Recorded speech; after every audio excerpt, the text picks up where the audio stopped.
တောင်ကြီးရှိရွာငယ်လေးတစ်ရွာမှာအသက်16နှစ်အရွယ်မောင်မျိုးသူဟာတညနေခင်းတောထဲထွက်ရင်းခြေထောက်ဒဏ်ရာရနေတဲ့ရွှေရောင်အမွှေးနဲ့သမင်မလေးတစ်ကောင်ကိုတွေးလိုက်ပါတယ်။သူ့အဖွားပြောဘူးတဲ့ရွှေရောင်သမင်ဟာတောနတ်သမီးရဲ့တမန်ဆိုတဲ့ရှေးစကားကိုသတိရပြီးသမင်မလေးကိုအိမ်ပြန်တဲ့ကဒဏ်ရာကုသပေးခဲ့တဲ့3 ရက်အကြာမှာသမင်မလေးဟာအံ့ဩဖွယ်အလျင်အမြန်ပြန်ကောင်းလာပြီးမောင်မျိုးသူရဲ့အိမ်မက်ထဲဝင်လာကမင်းရဲ့ကျင်နာမှုအတွက်ဆုလက်ပေးမယ်ဆိုတဲ့အတန်နဲ့ပြောလိုက်ပါတယ်။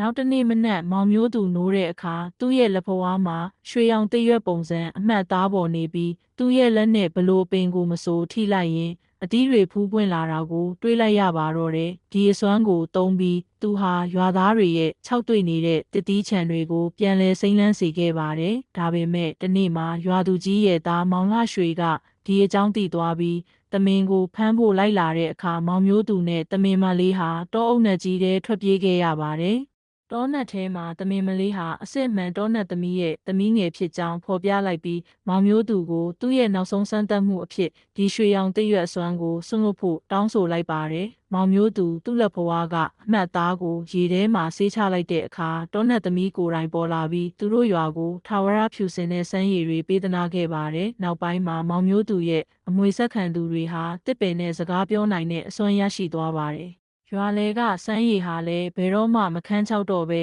အမြဲတမ်းရေများပြည့်ရှံနေပါတယ်။တခါတရံညဖက်တွေမှာတော့ရွှေရောင်သမင်အရေးလေးဟာစမ်းရည်နားမှာပေါ်လာတတ်ကြောင်းပြောပါတယ်။မောင်မျိုးသူအသက်22နှစ်အရွယ်မှာရွာလေကစမ်းရည်အိုင်ရုတ်တရက်အနီရောင်ပြောင်းသွားတဲ့အခါသူတီးလိုက်ရတာကတောနတ်သမီးရဲ့သမီးငယ်ရွှေသမင်မလေးပျောက်ဆုံးနေပြီးဒီအချက်ဟာသူတို့ရွာကိုကျိန်စာတစ်တစ်ခုကြားရောက်စေမဲ့အချက်ပြလက္ခဏာဖြစ်နေတယ်ဆိုတာပါညအခါအိမ်မက်ထဲမှာရွှေသမင်မလေးကငါ့ကိုကဲတင်ဖို့မင်းရဲ့တစ်ပင်နဲ့စကားပြောနိုင်တဲ့အစွမ်းကိုစွန့်လွတ်ရမယ်လို့ညှဉ်းညူတမ်းနဲ့ပြောလိုက်တယ်။မောင်မျိုးသူဟာသူ့ရဲ့အမွေဆက်ခံသူညီမလေးမစုလိုက်နဲ့အတူရွှေသမင်မလေးကိုရှာဖွေဖို့တောနက်ထဲခရီးထွက်ခဲ့ပါတော့တယ်။ခရီးတစ်လျှောက်မှာအသက်ရှူကျက်စေတဲ့မော်မီကိုလူသားစကားပြောနိုင်တဲ့ဝန်ပလွေအုပ်ကြီးတရွက်တွေကနေရွှေရောင်အစိတ်မှုန်များကြားရောက်တဲ့အန္တရာယ်တွေကိုရင်ဆိုင်ခဲ့ရပါတယ်။နောက်ဆုံးမှာသူတို့တွေ့ရှိခဲ့တာကရွှေသမင်မလေးဟာရွာသူကြီးရဲ့သားမောင်လှရွှေရဲ့လက်ထဲမှာမှော်နဲ့ချီနှောင်ခံထားရပြီး